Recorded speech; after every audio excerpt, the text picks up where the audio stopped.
Good morning, Kape Mates. Good morning sa lahat. Sa today's video, Kape Mates, may gagawin tayo sa espresso natin, no? Gagawin natin siyang ladder or tungtungan since wala tayong available na ladder dito sa bahay. Para matapos lang yung trabaho ko, gagamitin ko siya as ladder para mapadali yung trabaho natin.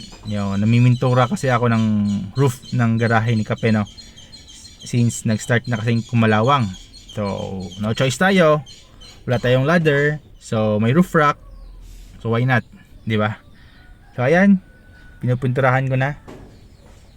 As you can see, very sturdy. DIY lang po 'yan yung pag-install ng roof rack. Bolted, stainless type, modified.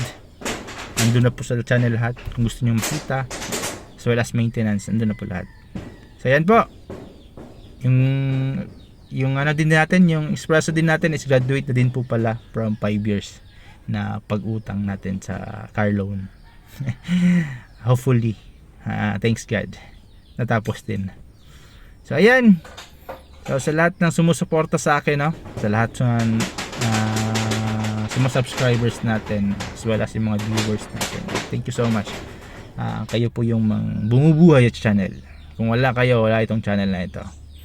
So, sa lahat, Happy New Year once again and ride safe everyone.